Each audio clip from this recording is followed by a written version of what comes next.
बहुत बहुत स्वागत है दोस्तों आपका मेरे एक और यूट्यूब वीडियो पे। तो आइए दोस्तों, आज 6 दिसंबर हो चुकी है और 5 दिसंबर तक का मेरा म्यूचुअल फंड पोर्टफोलियो अपडेट हो चुका है। तो दोस्तों, जैसा कि आप देख सकते हैं, 5 दिसंबर को मुझे 13,409 रुपये का नोशनल गेन हुआ है, which is 0.5% of my portfolio.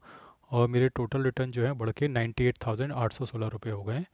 और मेरी इन्वेस्टेड वैल्यू 26,18,000 है और मेरी करंट वैल्यू 27,17,17,000 है। और आप देख सकते हैं कि मेरा एक्स आई आर आर जो है 12.86% हो गया है। दोस्तों, कई ऐसे लोग मेरे यूट्यूब के वीडियोस पे आकर कमेंट करते हैं कि भैया सिर्फ 3.77% रिटर्न बन रहा है आपका, आप तो बहुत बेकार इन्वेस्टर हो। देखो भैया, इसमें दो चीज़ें हैं।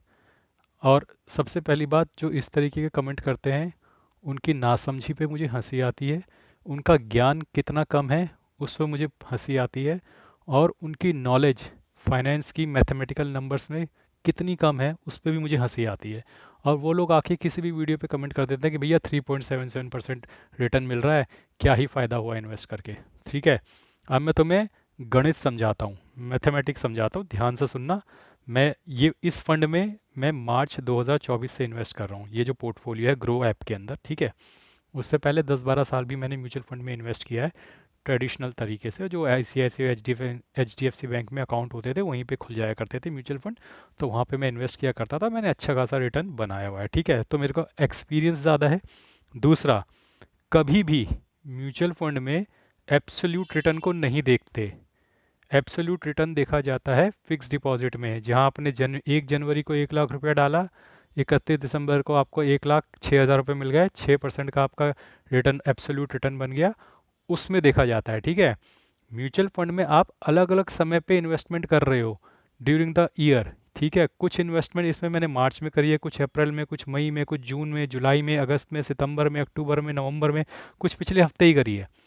तो उसमें एब्सोल्यूट रिटर्न एक बेवकूफ़ी है, एब्सोल्यूट रिटर्न निकालना। यानी मेरे पिछले हफ्ते की हुई इन्वेस्टमेंट पे आप एब्सोल्यूट रिटर्न निकाल रहे हो कि आपने 3% कमाया। मतलब कुछ तो दिमाग लगाओ यार, इस तरीके कमेंट करने से पहले। तो म्यूचुअल फंड में जब भी रिटर्न कैलकुलेट करना होता है, क्योंकि आपने अलग अलग समय में इन्वेस्टमेंट करी है, अलग अलग टाइम जोन है उन इन्वेस्टमेंट का, कुछ 11 महीने इन्वेस्ट रही है, कुछ 8 महीने इन्वेस्ट रही है, कुछ 6 महीने इन्वेस्ट रही है, कुछ एक हफ्ता इन्वेस्ट रही है, कुछ एक महीना इन्वेस्ट रही है। तो उसका एक एब्सोल्यूट रेट ऑफ रिटर्न निकालता है एक्स आई आर आर। ठीक है, कभी भी म्यूचुअल फंड में एब्सोल्यूट रिटर्न को नहीं देखा जाता, एक्स आई आर आर को देखा जाता है। अब मेरे केस में एब्सोल्यूट रिटर्न क्या है? 3.77%। क्या ये मायने रखता है? नहीं, ये मायने नहीं रखता। क्या मायने रखता है? एक्स आई आर आर, जो 12.86% है। यानी कि अलग अलग समय पे की गई मेरी इन्वेस्टमेंट, जो मैंने मार्च 2024 से शुरू करी है, यानी आज से लगभग 9 महीने पहले, उसमें मैंने अलग अलग समय पे इन्वेस्ट की। मैंने मार्च के अंदर ही सारा 25-26 लाख थोड़ी डाल दिया था। मार्च अप्रैल मई जून तक तो मैंने बहुत कम डाला था, शायद 4-5 लाख ही था। उसके बाद जुलाई अगस्त सितंबर में बढ़ाता चला गया, जैसे मार्केट गिरी तो मैंने 8-10 लाख और डाला है। तो मेरी इन्वेस्टमेंट को किए हुए एवरेज समय कितना हुआ है? शायद अगर इसको मैं एवरेज निकालूं तो शायद 4-5 महीने हुए हैं। ठीक है, तो आप एब्सोल्यूट रिटर्न से मेरे पोर्टफोलियो का रिटर्न निकाल के ये कहना कि आपका रिटर्न कम है, एक गलत तरीका है। जब भी आप म्यूचुअल फंड का रिटर्न देखें, हमेशा एक्स आई आर को देखें। वो एक सही तरीका होता है, वो आपके अलग अलग समय पे की गई सारी इन्वेस्टमेंट और टाइम को कैलकुलेट करके एक रिटर्न दे देता है कि भैया आपका पोर्टफोलियो इतने प्रतिशत से ग्रो कर रहा है। ठीक है, तो मेरा 12.86% से ग्रो कर रहा है, और जो कि एक ठीक नंबर है कंसिडरिंग द फैक्ट कि पिछले 2 महीने में क्या उथल पुथल रही थी मार्केट में, हैवी क्रैश आया था। उसके बाद भी मेरा पोर्टफोलियो 12% से ग्रो कर रहा है। और आने वाले एक महीने में जैसे मार्केट अब ट्रेंड में है, तो आप देखेंगे मेरा एक्स आई आर बढ़ के जल्दी ही 18 और 20 क्रॉस कर जाएगा। तो 18 और 20 के आसपास अगर एक्स आई आर आपका आ रहा है, यानी कि आप साल का 20% कमा रहे हो, तो ठीक है, आपका पोर्टफोलियो बहुत अच्छा परफॉर्म कर रहा है। 20% रिटर्न निकालना एक बहुत अच्छा रिटर्न है। मैं पहुंचा नहीं हूँ वहाँ पे, मैं लगभग अभी 13% पे हूँ, लेकिन मेरा पोर्टफोलियो अच्छा काम कर रहा है। और ये ज्ञान मैं उन लोगों के लिए दे रहा हूँ जो आकर बोलते हैं कि भैया आपका एब्सोल्यूट रिटर्न तो बहुत कम है। ठीक है, उसके लिए आपको टाइम समझना पड़ेगा, कितनी ड्यूरेशन हुई है पोर्टफोलियो को, ये समझना पड़ेगा कि म्यूचुअल फंड में डला हुआ सारा पैसा एक साथ नहीं डाला जा सकता। जो लोग एब्सोल्यूट रिटर्न के से कंपेयर करते हैं, वो फिक्स डिपॉजिट के दिमाग से सोचते हैं। ठीक है, पहले चीज़ों को समझना सीखो, उसके बाद कमेंट करना करो। ठीक है, आइए बात करते हैं मेरे किस किस फंड ने कितना रिटर्न दे दिया है। कल की बात कर रहा हूँ। तो मोतीलाल ओसवाल ने 2551 रुपये का रिटर्न दिया है। कौन स्मॉल कैप ने -34 रुपये रिटर्न दिया है। निपॉन इंडिया स्मॉल कैप ने 764 रुपये का रिटर्न दिया है।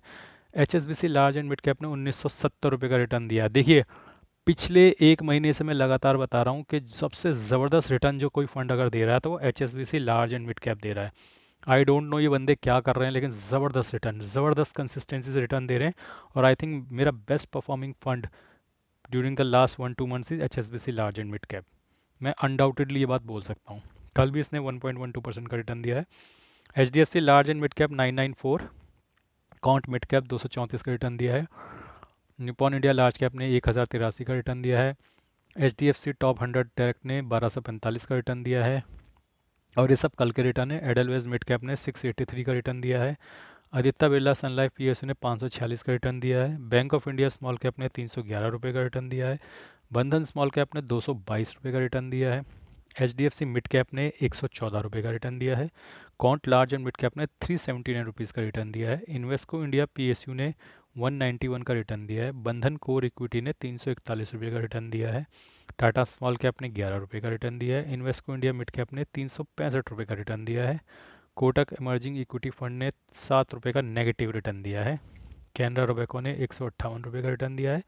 मोतीलाल ओसवाल BSE इनहेंस ने 79 रुपीज़ का रिटर्न दिया है। पराग पारिक ने 253 रुपये का रिटर्न दिया है। कॉन्ट इंफ्रास्ट्रक्चर ने 450 रुपये का रिटर्न दिया है। निपॉन इंडिया ग्रोथ ने 214 रुपये का रिटर्न दिया है। मोतीलाल ओसवाल निफ्टी डिफेंस ने 145 रुपये का रिटर्न दिया है। ICICI प्रूडेंशियल भारत 22 ने 74 रुपये का रिटर्न दिया है। इन्वेस्को इंडिया इंफ्रास्ट्रक्चर ने 18 रुपये का रिटर्न दिया है। HDFC डिफेंस ने 22 रुपये का रिटर्न दिया है। और निपॉन इंडिया पावर ने 20 रुपये का कल नोशनल गेन दिया है। तो ये सब मिलाकर हुआ है 13,409 रुपये। और मैं ऑलमोस्ट 1 लाख मुनाफे की दहलीज पर पहुंच गया हूं। मेरे पोर्टफोलियो का रिटर्न जो है, एब्सोल्यूट रिटर्न 1 लाख होने वाला है। और मेरा XIRR इम्प्रेसिव फिगर है, लगभग 13% पहुंच चुका है, जो कि मैं बहुत सेटिस्फाइड हूँ। 13% रिटर्न भी कई लोग पोर्टफोलियो से इतना ही एक्सपेक्ट करते हैं, तो मेरा पोर्टफोलियो भी 13% दे रहा है। लेकिन मेरा पोर्टफोलियो तो एग्रेसिव है ना, सेमी एग्रेसिव है। मैंने काफ़ी मिड कैप और स्मॉल कैप भी इन्वेस्ट किया, तो मुझे उम्मीद है कि मेरा पोर्टफोलियो समवेयर अराउंड 17% के आसपास सेटल होगा। ये मेरे को उम्मीद है। अगर इससे कम पे होता है तो मैं डिसअपॉइंट होऊंगा।